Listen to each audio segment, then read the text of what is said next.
محمد فؤاد، المطرب المعروف، بيقول لازم نسأل نفسنا هل بنرضي ربنا ولا لأ في في عيد ميلاده.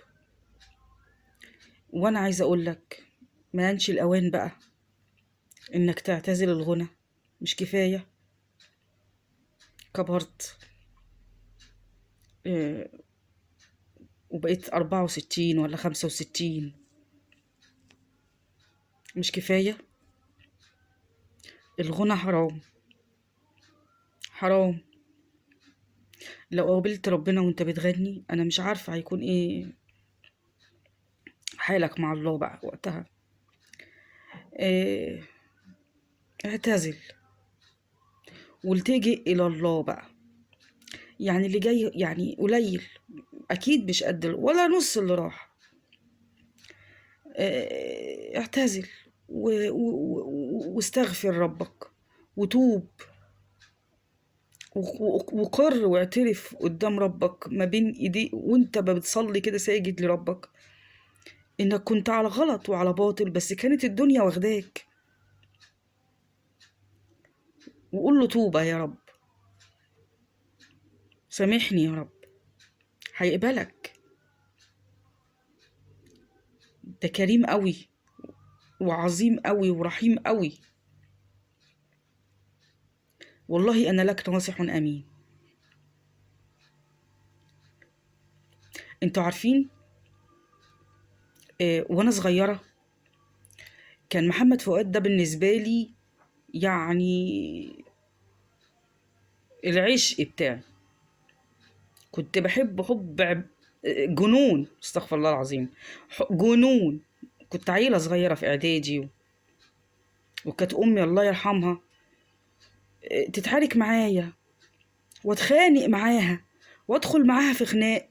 الله يرحمك يا أمي، عشان خاطر محمد فؤاد. كنت عبيطة، كنت هبلة. كانت تقول لي يا بنت طفي اللي بيجعر ده، اقول لها يا ماما ما تقوليش كده عليه، ما تشتميش كده عليه، وادخل في خناقة معاها. وهي كانت عايزة مصلحتي وانا مطيورة. اسأل الله، اسأل رب العرش العظيم انه يرحمها ويغفر لها ويسامحها ويسامحني على غلطاتي معاها. ما كنتش مقدرة المسؤولية اللي أنا كنت فيها، وإن أنا لازم أمي بتخاف عليا عشان عايزاني أذاكر وأنجح. الكلام ده كان في التسعينات. كنت كده في الإعدادي وتزعقلي واتخانق أنا معاها، ولا متشتموش، ولا. ولما كبرت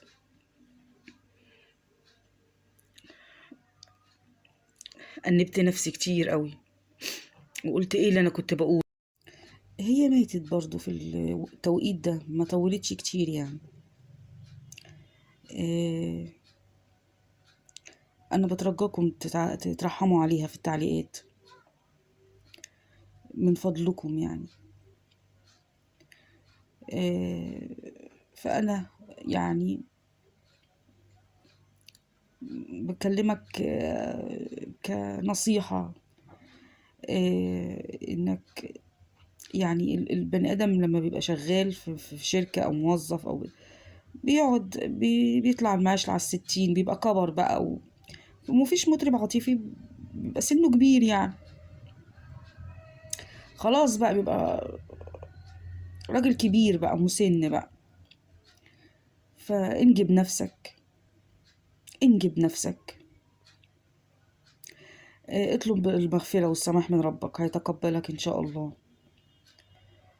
وأسأل الله العظيم رب العرش العظيم إنه يرحم أمي ويغفر لها ويسامحها ويسامحني ويغفر لي ويهدي كل عاصي يا رب. من فضلكم اشتركوا في القناة وصلوا على النبي في التعليقات وترحموا على أمي، فضلا وليس أمرا. السلام عليكم ورحمة الله.